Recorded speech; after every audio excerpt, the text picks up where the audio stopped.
Amici, buongiorno, rassegna stampa di oggi, notizia dal Polesine, offerta dall'Associazione Promozione Italia e Made in Polesine.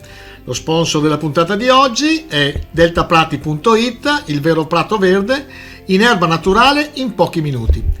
Gazzettino Nazionale, Veneto e Friuli di nuovo chiusi, allarme contagi, si torna in arancione, il presidente Zaia, tutti evitino assembramenti ed usino bene le mascherine.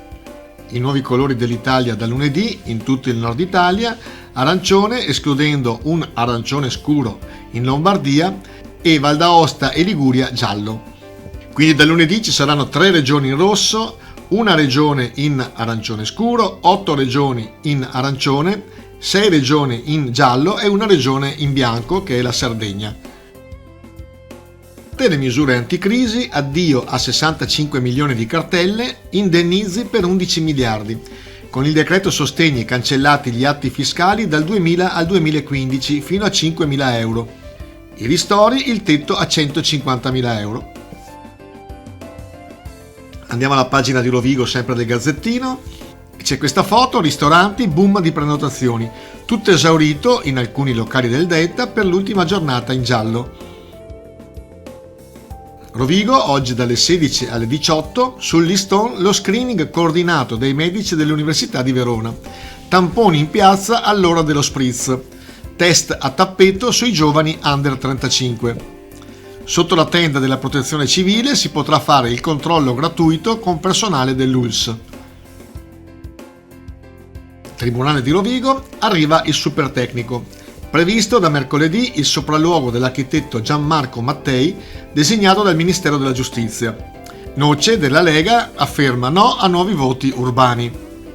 Il tribunale deve rimanere in centro, la protesta dei commercianti per il mantenimento del tribunale.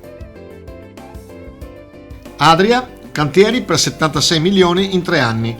Il programma triennale del settore lavori pubblici conta di intervenire nel 2021 su cimiteri, immobili e asfaltature. Nel 2022 toccherà scuole, teatro e lottizzazione a Mollareta. La fetta più ingente sarà nel 2023, 70 milioni per la viabilità. Portotolle, fondi mai visti esposto in procura. Anonimi che si firmano come pescatori hanno inviato una missiva sui contributi per l'emergenza maltempo 2019. La richiesta è di indagare se i contributi statali e regionali siano stati elargiti e perché non sono ancora arrivati ai richiedenti. Ariano Polesine, il bosco di Dante nel ricordo della Rovra. Venerdì si è tenuta la cerimonia simbolica con la plantumazione di una quercia figlia della Rovra crollata il 25 giugno 2013. Oggi l'amministrazione si occuperà della piantumazione di altre 7 querce, 3 delle quali figlie della storica, e altre provenienti da altri luoghi del Polesine, per dare il via alla costruzione di quello che sarà il bosco di Dante. Un articolo dell'evento su leandromaggi.com. Voce di Rovigo, CNA e Confesercenti, imprese sfinite, si chiude ma non arrivano i ristori. Le associazioni di categoria che seguono da vicino i commercianti affermano: si ritorna all'asporto, questa forma di agonia per cui un'attività può tenere aperta. Problemi anche per l'indotto, perché arancione significa un viaggio in meno del fornitore, una tovaglia in meno da lavare, non cambieranno l'idraulico per l'impianto da sistemare, eccetera. Commercio, il virus mette le ali all'online.